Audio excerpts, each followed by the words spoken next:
मंगल आदि ग्रह, मंगल आदि ग्रह का अर्थ है मंगल के बाद सभी ग्रह। कौन कौन से ग्रह?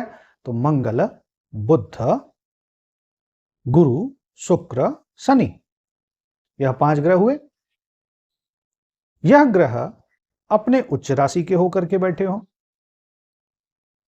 स्वग्रही होकर के बैठे हों, और कहां बैठे हों? केंद्र में बैठे हों, तो जातक क्रम से अर्थात जिस क्रम में मंगल बुध आपने प्रयोग किया उसी क्रम से रुचक, भद्र, हंस, मालव्य और शश संज्ञा नामक महापुरुष योगों से विख्यात होता है।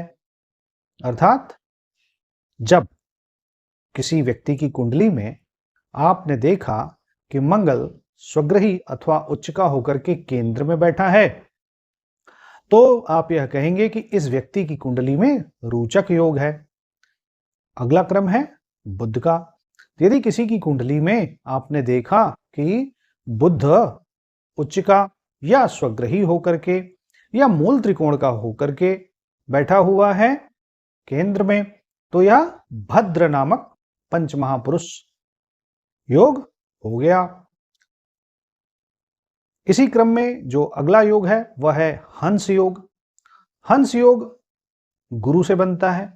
जब कुंडली में जन्मांक में गुरु स्वग्रही अथवा उच्च का होकर या मूल त्रिकोण का होकर के केंद्र में बैठा हो, तो इस योग को हंस योग कहते हैं। इसी प्रकार मालव्य योग, जब शुक्र स्वग्रही, मूल त्रिकोण अथवा उच्च राशि का होकर के केंद्र में बैठता हो, तो इसको मालव्य योग कहते हैं। और इसके आगे है शश योग। शश यह शनि से बना हुआ योग है। तो जिस प्रकार से हमने अन्य ग्रहों को जाना उसी प्रकार से शनि को भी समझिए।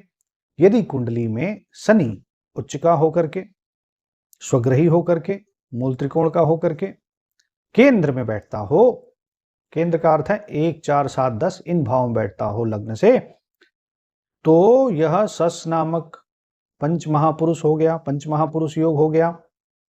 अब इन 5 महापुरुषों का बृहत पराशर होरा शास्त्र में लक्षण बताया गया है।